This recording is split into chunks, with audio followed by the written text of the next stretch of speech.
qaysi millatdansan sen? Ay, qaysi millatdansan sen? O'zbek, qozoq, qirg'iz kim bo'lishlaringdan qat'iy nazar.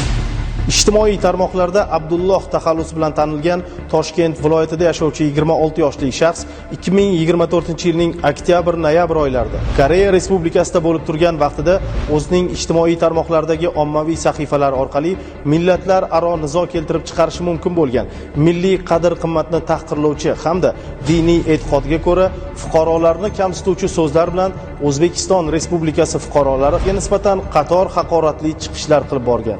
Mana shu ijtimoiy tarmoqda kim o'zbek bo'lsa, u davlatni men tan olmayman. Bu davlatni men tushunmayman bu millatni. Qanaqa millat bu? Dalada. Ketmonchoq dalada.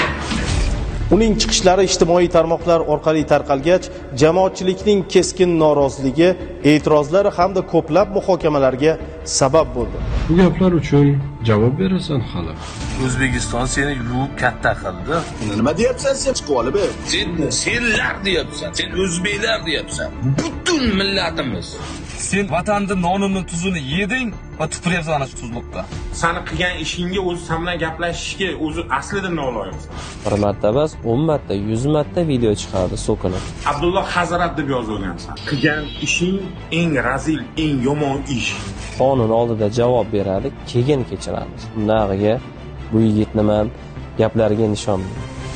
Olingan ma'lumotga asosan ushbu shaxs joriy yilning 25-mart kuni Abu Dhabi Samarqand Airways orqali O'zbekiston Respublikasi hududiga keltirilib, huquq tartibot organlari xodimlari tomonidan protsessual tartibda ushlandi. Unga nisbatan qamoqqa olish tarzidagi ehtiyot chorasi qo'llanildi. Men Yugay Valeriy ijtimoiy tarmoqda xalqimizni haqorat qilganman. Men hammasini shu aktiv uchun qildim, tanilishim uchun qildim, lekin bu narsani hammasini tushunib yetib, juda qattiq pushaymonman. Hammadan chin qalbimdan men kechirim so'rayman.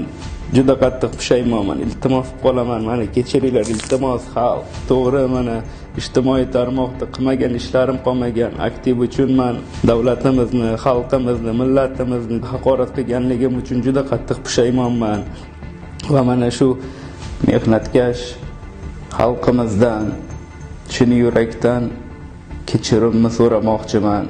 Mazkur holat yuzasidan fuqaro Yugay Valeriyga nisbatan O'zbekiston Respublikasi Jinoyat kodeksining tegishli moddalari bilan jinoyat ishi qo'zg'atilib, hozirda tergov harakatlari olib borilmoqda. Iltimos, meni kechiringlar.